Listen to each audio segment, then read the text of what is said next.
right, awesome. So to start off, just a couple of really fun questions. First of all, it's wonderful to be here. This is an amazing group. How you guys doing? All right. Awesome. Okay, so if your life was a movie, who would play your part? My life was a movie. I think it would be a combination of Johnny Depp for his weird quirkiness, different characters, Alice in Wonderland, 21 Jump Street meets Leonardo DiCaprio of his social good, social impact type of personality. And obviously they're much better looking than I am. So that's, yeah, you always want that. What do you mean you're quirky? I can't tell. Have you ever fantasized about having superpowers? I have fantasized about it. I actually think that everyone has superpowers. So I think it's a matter of uncovering what your superpower is. And yesterday I was flying from a client in LA on an airplane, and I was playing this video game on my phone because the plane was delayed. And in my mind, I decided I was going to beat the player, the computer. And it was in that moment that I actually beat the computer, whereas I played that game multiple times without thinking that I would do that.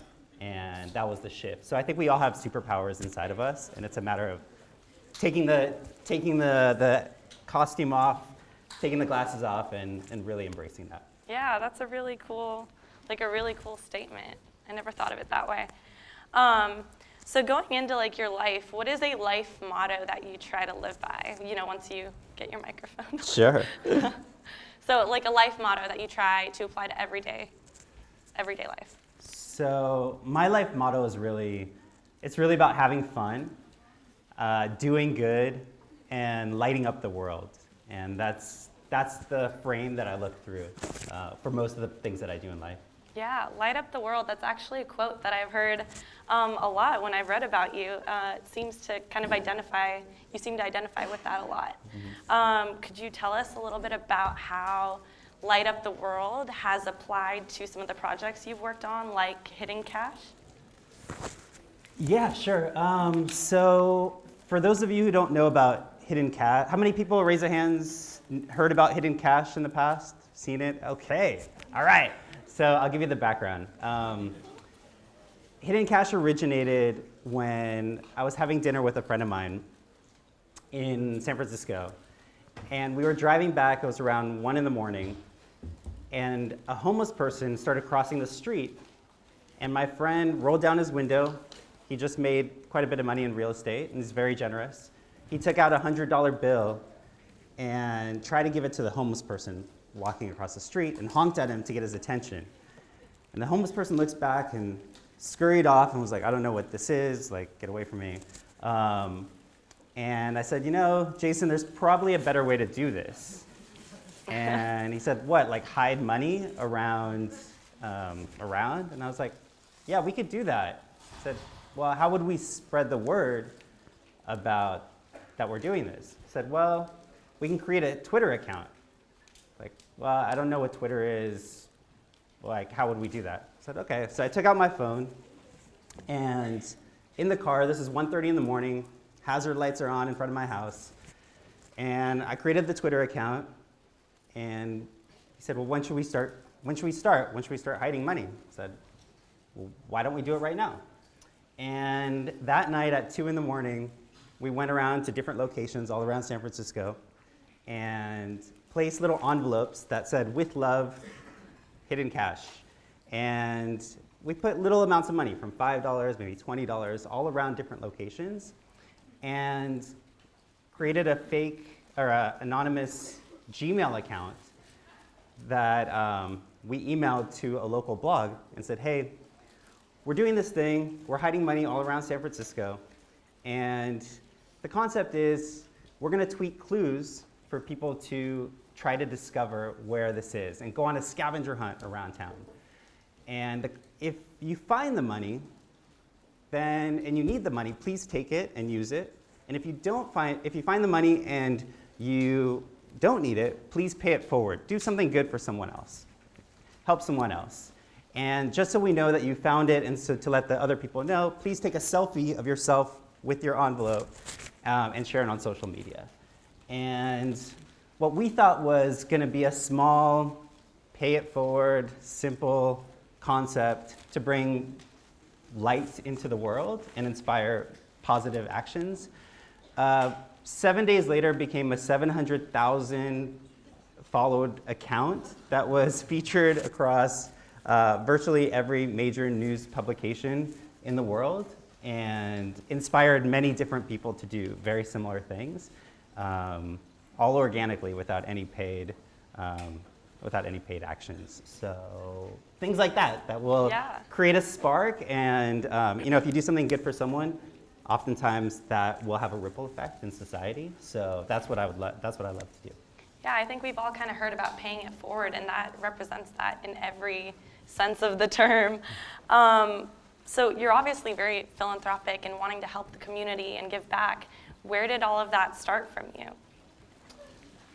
Well, so I moved to the US when I was 2.5, and with my family, and we didn't speak English, we didn't have much money, so I grew up with virtually, very little money, and all we had was really the love that we shared as a family, as well as the kindness of strangers who opened their hearts, their homes, their communities to us.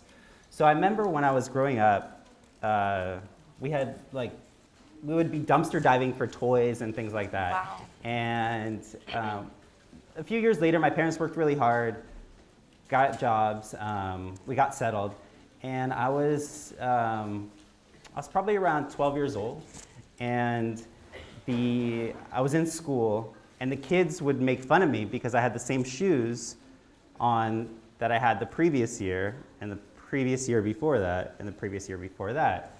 And they would tease me, and I didn't really understand what was happening. All I knew was I'm still myself, and it's not this exterior. The exterior didn't matter. Mm-hmm. So I was confused about that. And the lesson that I learned through that was it's really not about who you are on the outside, it's what's on the inside. And sometimes you need to uncover that and help inspire and empower that of people. So in that lesson, and the kindness that I saw and the generosity that I saw that my parents received was really inspiring and kind of fed me throughout. And it's been my life's work. Yeah, that's incredible that you can go from experiencing something that most people take as not a positive experience, something negative, and take it and turn it into something that not only is positive for you, but it spreads that positivity, and you do pay it forward, and it creates kind of like a movement, like a chain reaction almost with the rest of the world. You've literally impacted the rest of the world with that. That's incredible. Yeah, one thing I'll just mention with Hidden Cash, which it was really inspiring to see the growth and people's smiling faces, and the notoriety from the media and all the great stories of people saying they haven't gone out in parks, or they've connected with strangers, or they have, this has inspired them in some way. One of the stories that I hold dear to my heart is from a single mother in Pennsylvania named Andrea, and she wrote into the anonymous Gmail account and said, I don't know who you are, I don't know why you're doing what you're doing, but I want you to know that me and my daughter were watching TV and saw what you were doing and talked about it with my daughter, and she now wants to volunteer at our local hospital and give her allowance to a good cause versus saving it for herself. And that's a lesson that she said I didn't know how to teach her, but your work and what you did has inspired her. Mm-hmm. And so to me, that was really powerful because we never did anything in Pennsylvania. We just had an impact beyond what we would have ever imagined. And I think that the work that everyone here is doing, sometimes you'll have an impact beyond what you even realize, and you can create inspiration and movements that will happen outside of, directly what you see or directly where you are. So that's really inspiring, and that's why the people in this room are so inspiring of what you're working towards. Yeah, that's incredible. So that's a lot with hidden cash. What about Swing Bomb SF? What were your original expectations with that, and like how did those change as you developed the project?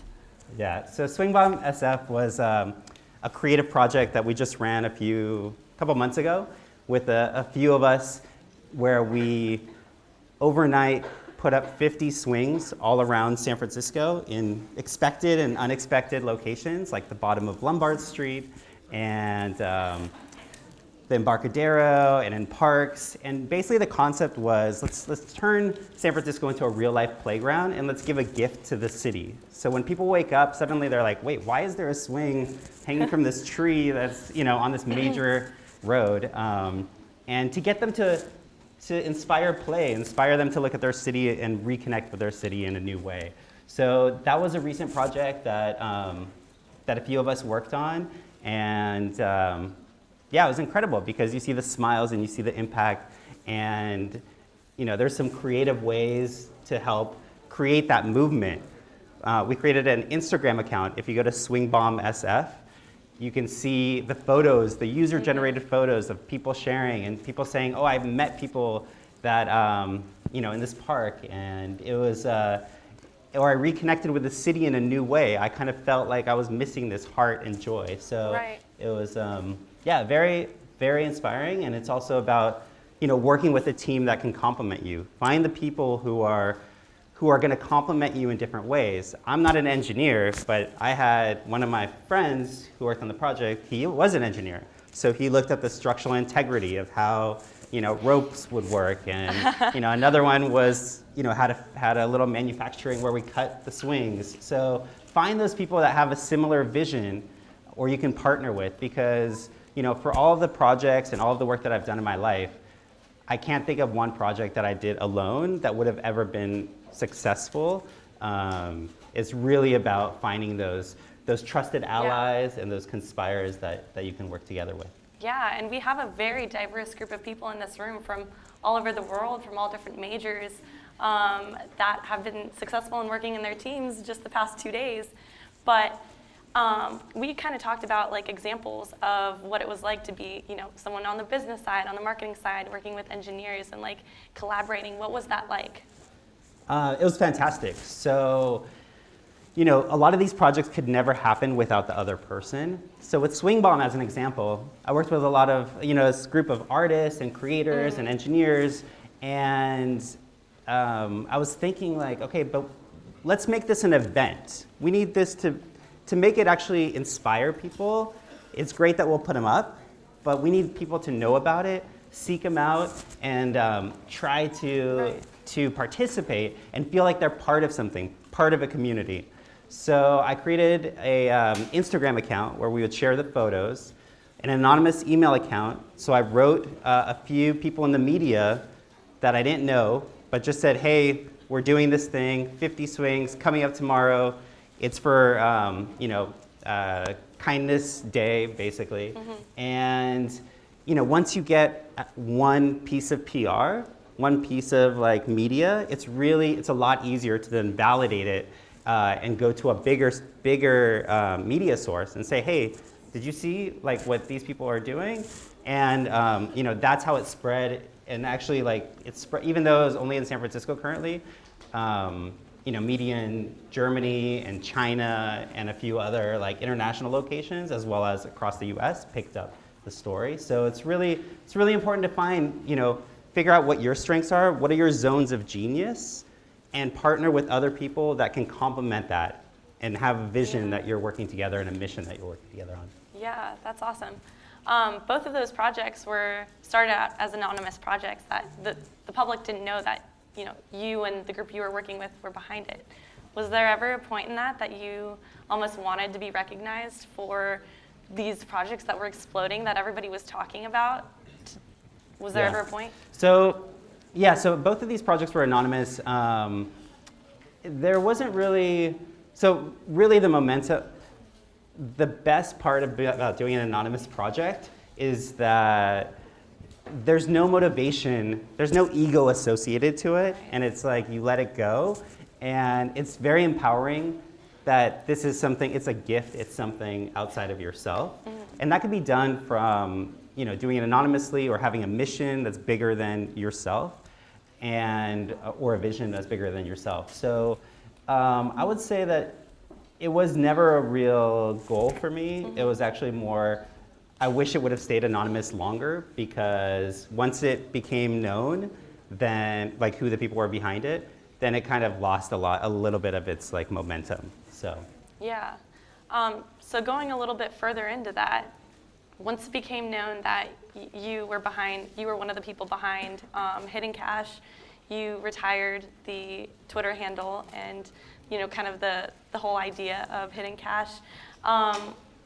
Why did you do that? Why didn't you just keep it going with being known that you and your partner were behind it? Yeah, so that's a great question, and we had lots of conversations around this.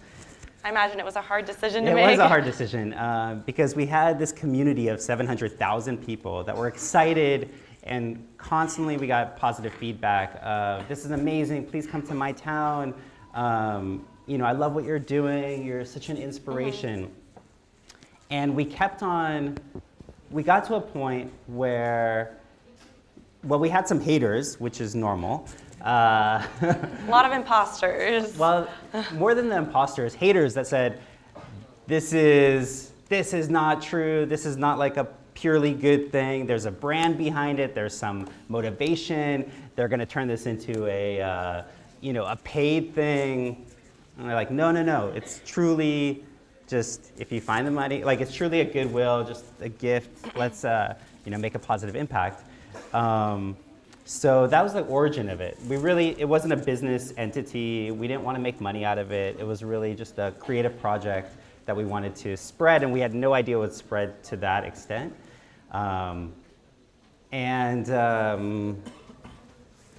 We had, like, within the first 7 days, we were bigger than Burger King's Twitter account.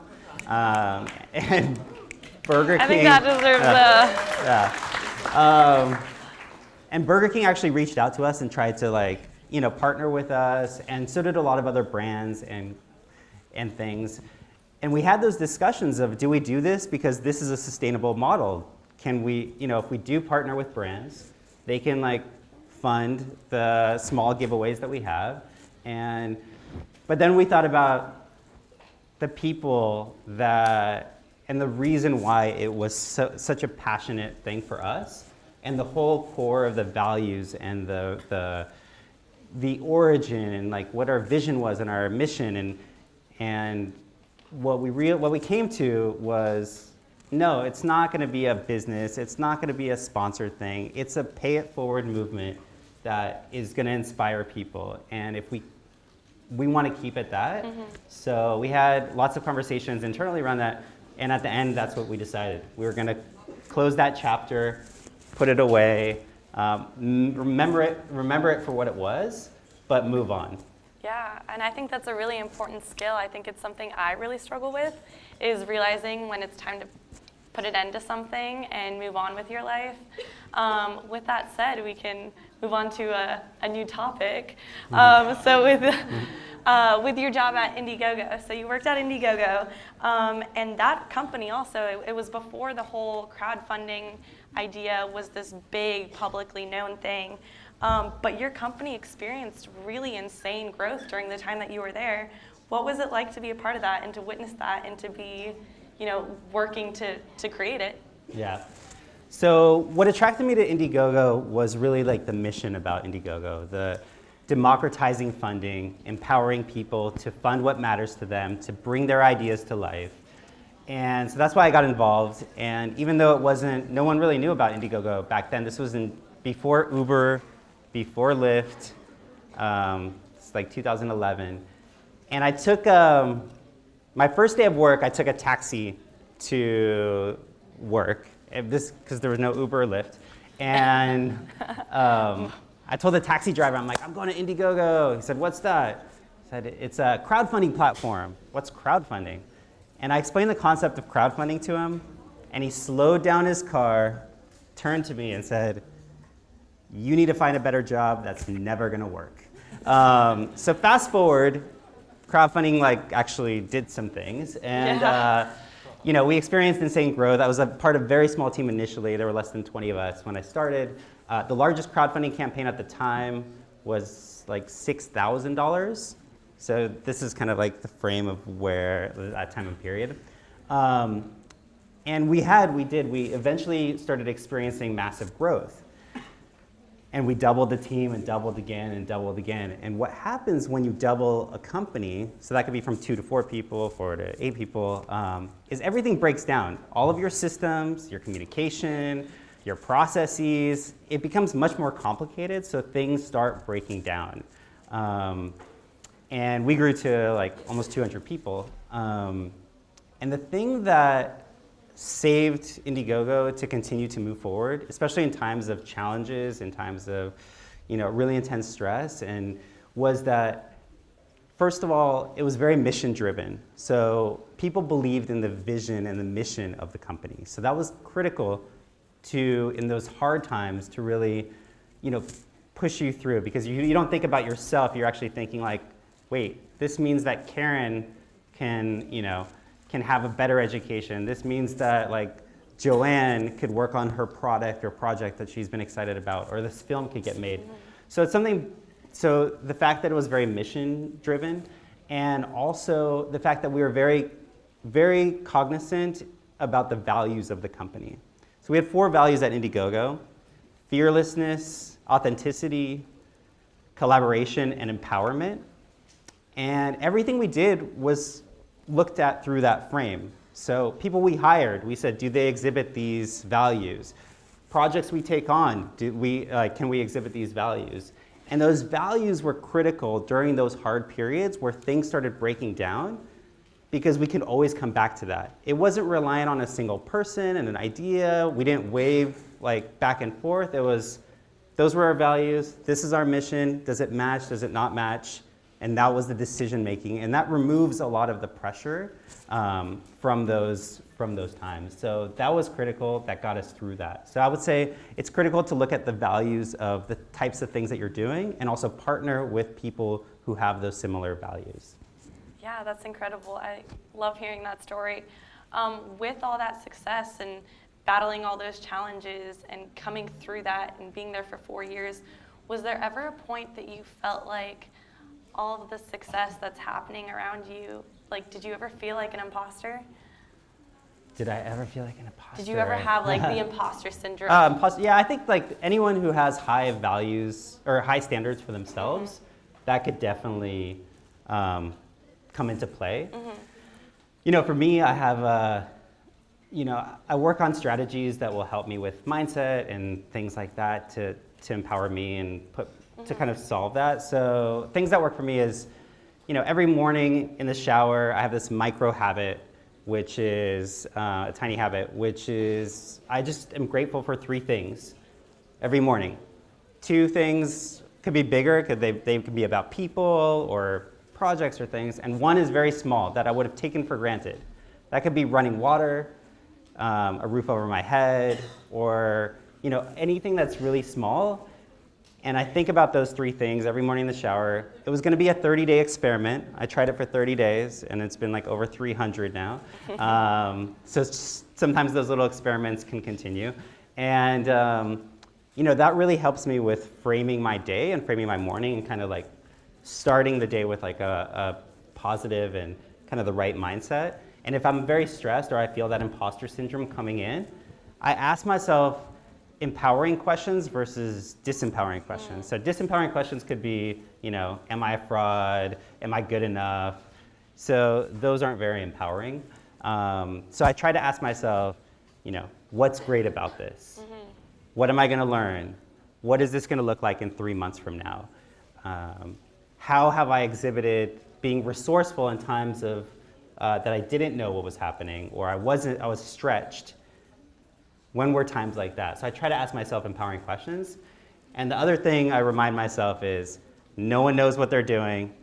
Everyone's just trying to figure it out, and everyone's doing the best they can. And that combination really helps me through those times. Yeah, that's awesome. I think having that little bit of routine for me too would be very beneficial of like thinking about the positives in your life and promoting yourself sometimes even. Was there ever points where you like experienced, I mean, I'm sure there were failure, and how did you overcome moments like that? Failure, yeah, I've experienced lots of failure.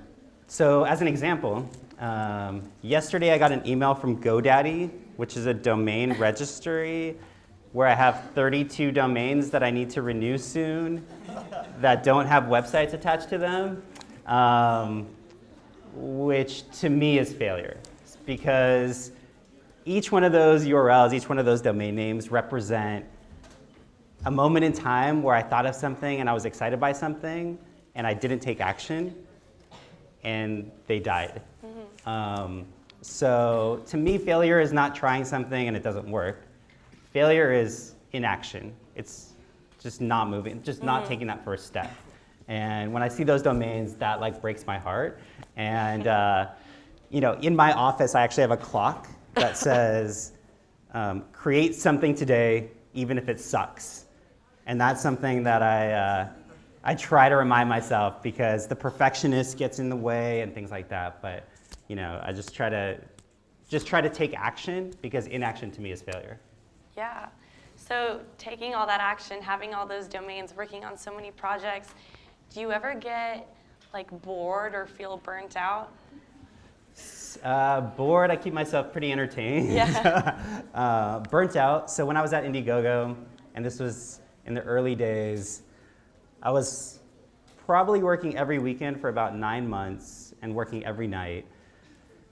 And I got to a point where I went to my manager and I said, Jerry, I'm either going to Thailand tomorrow or I'm quitting. And he's like, what? So I went to Thailand. And when I came back, he gave me a recommendation that has stuck with me, and it's actually been a strategy I've used, which is, he says every 3 months, every quarter, he breaks out a week or some period of time that he has something to look forward to, that he has time for himself. And that way, it could be as stressful and you can feel burnout, but at least you have something that you're looking forward to, and you have that blocked in. So now what I do is I block in my schedule every 3 months, something to look forward to. So even though you could be running and hustling and working really hard, you have that break that you might have not thought of consciously, but now it's in your schedule. So figuring out how that works for different people. For me, the 3-month chunk really helps with burnout. Okay, awesome. Thank you so much. So with that said, we would like to open it up for everyone else to ask questions as well. So you can use Poll Everywhere. The way we do that is you can use your phones and go to the website, pollev.com, so P-O-L-L. It's up there. I don't need to read it out. While you guys are doing that, I do have one final question for you. So who do you look up to, and what do you do if someone you look up to maybe doesn't have your best interest in mind? Who do I look up to?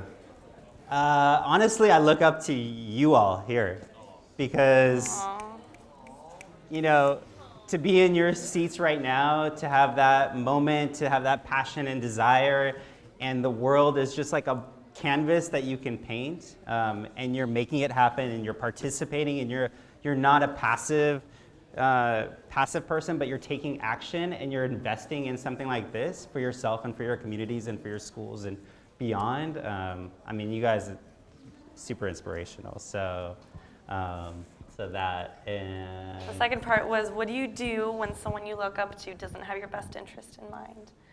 So what do I do when so I think, you know, it's hard because I believe that, it's a hard question because I believe that people are inherently good.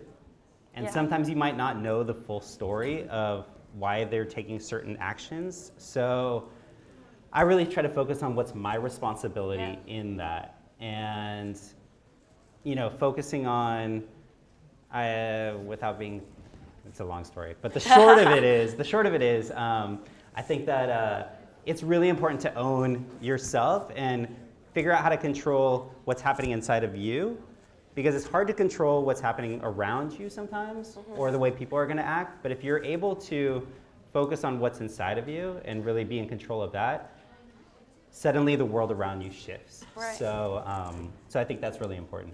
Awesome. Thank you so much. So the first question from the audience that we have is, what is the best piece of advice that you've ever received? The best Dun, dun, dun. piece of advice. The worst piece of advice I've ever received was, I'll go that way first. Okay. Was what my dad said. And, and he said, just get a good job that's gonna pay money. That doesn't matter if you like it. Just do what you're expected to do. So that was one of the worst pieces of advice. So the best piece of advice, so the best piece of advice, I think is follow your interests, follow what excites you, and that builds on itself. What excites you today will build the foundation for the people that get around you, and Right. then that builds on itself. And also have integrity. Yeah. You know, be a good human being. Yeah. Yeah. Okay, thank you. What is your academic background? Oh my gosh. So I was a terrible student in high school, and my academic background is I got A's to F's in high school. Not because I was like a terrible student, but I kind of didn't like the framework of that entity. So I applied to this other program, which it was called Middle College, and it was a pilot program that took place on a university campus. So you would go take university campus classes for high school credit, and you would get both high school and college classes. But there was no structure. It was you have to go take the test and do university work.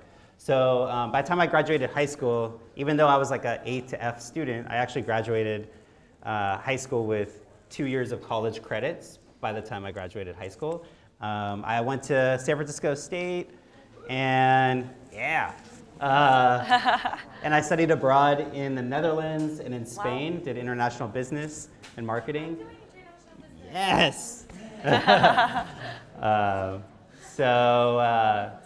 Yeah, and I'm actually like, I've spent probably like $12,000 on classes last year alone of just Wow. further education, and that could be courses online, that could be workshops, masterminds, because education to me is critical. So, and that could take different forms. Right. And it's really important to continue to feel a growth, and also surround yourself with people that are pushing themselves forward, are trying to make things happen, and making the world better.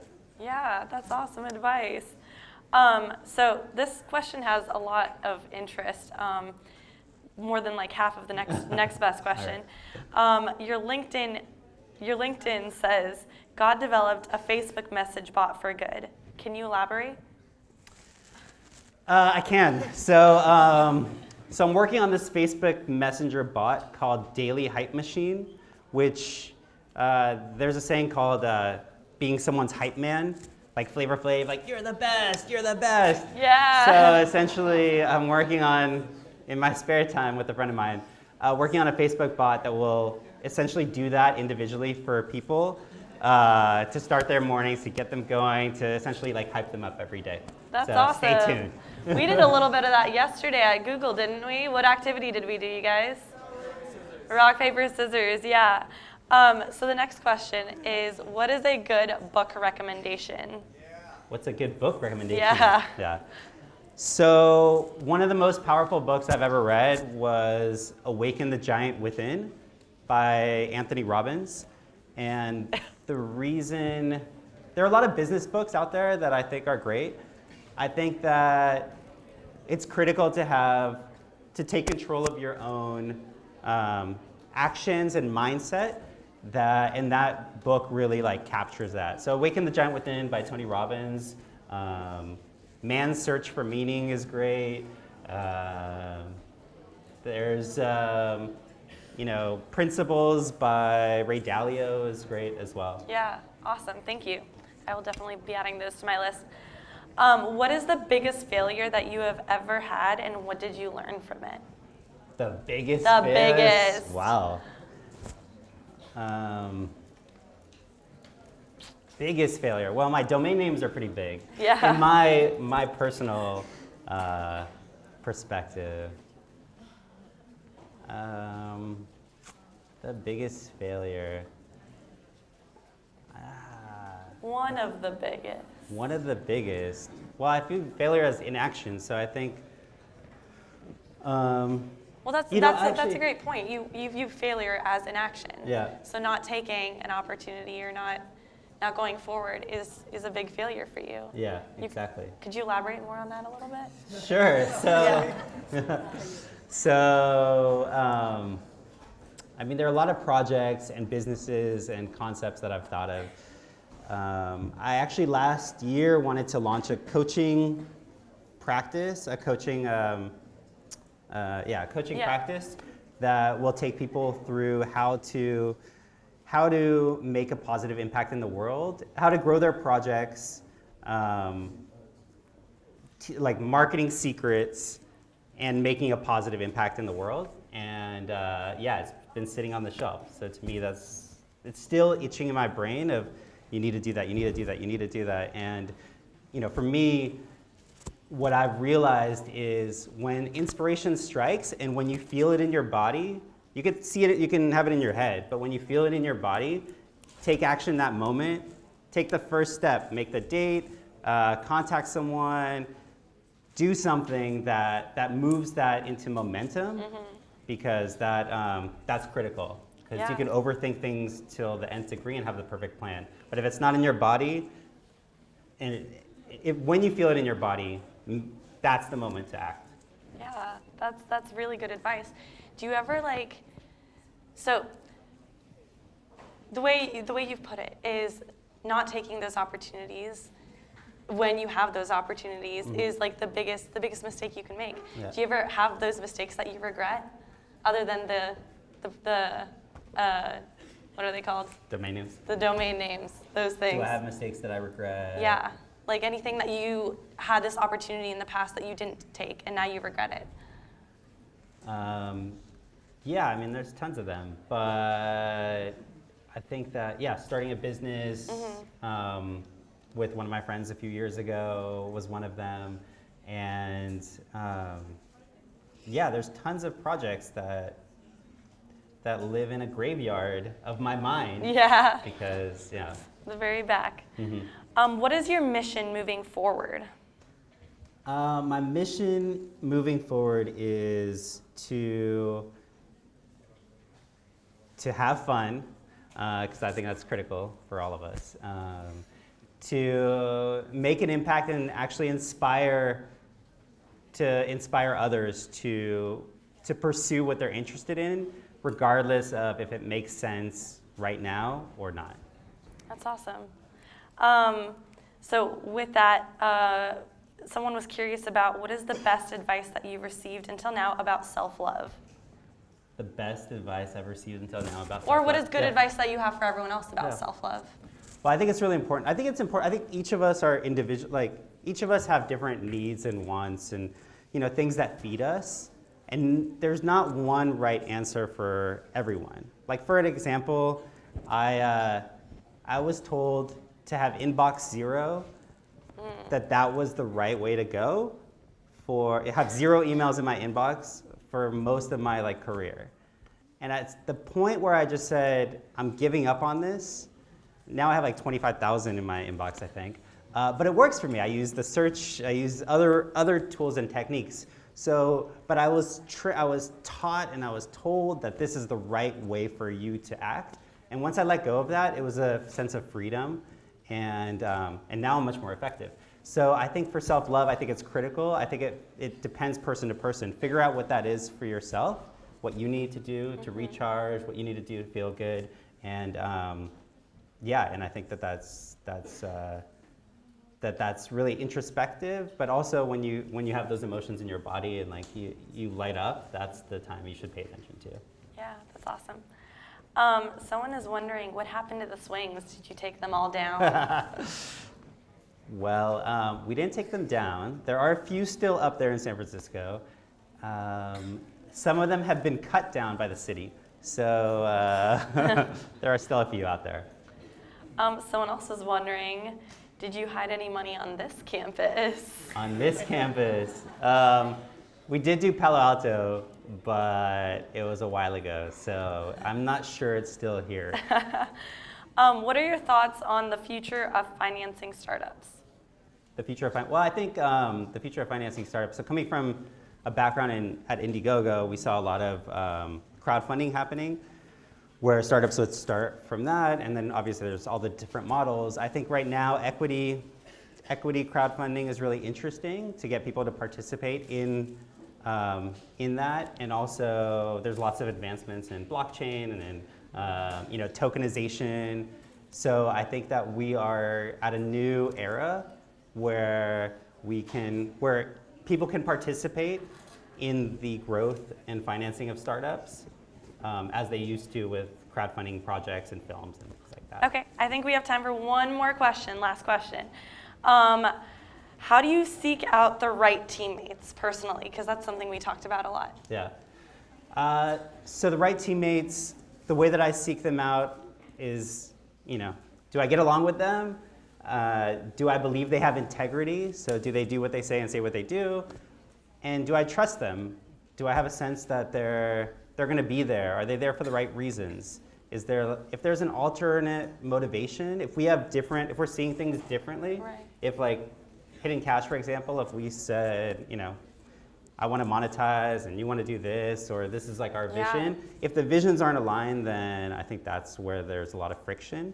And even at Indiegogo, the vision was there. And even though we all have our own unique, someone is more technical and someone is more emotional, and the fact that we all had the same vision and mission, I think that is critical for looking for teammates, that you really view the future together. Not to say things can't change, but it's really important to like the people that you're going to spend time with as well.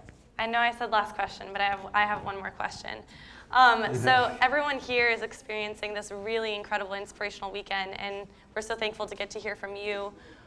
What should we leave with all of this? What should we take back to our campuses, and how should we stay motivated to continue this on our own campuses and in our own lives? Yeah, great question. So I would say that the most important thing is to take action, to just move one step forward. So if you're inspired this weekend to do something, schedule that meeting, reach out to that person, make something happen. So I think that's critical. And then the other thing, I had something else, was what you should take away from. This is also the best time you can imagine. So people think like it's going to be great when I build this thing and I make this whole thing at the end, and no, this is the fun part. This is the great part. So enjoy the process, enjoy working with each other, enjoy the things that you don't understand yet, but you're trying to figure out. Because from a lot of the successes a lot of the things I've been involved with, whether it's Indiegogo, as an example, I just had dinner with someone that I used to work with. We talked about those early days. Those were the days that we cherish because it was so fresh and new, and we were just figuring it out, and we were so motivated to make it happen. So really cherish this moment, this weekend, what you guys are doing, and then take that first step of action. If you've been thinking about something, today is the day, right now is the time to do that. And I'm excited to see what happens. Let's give it up for Jan Budman.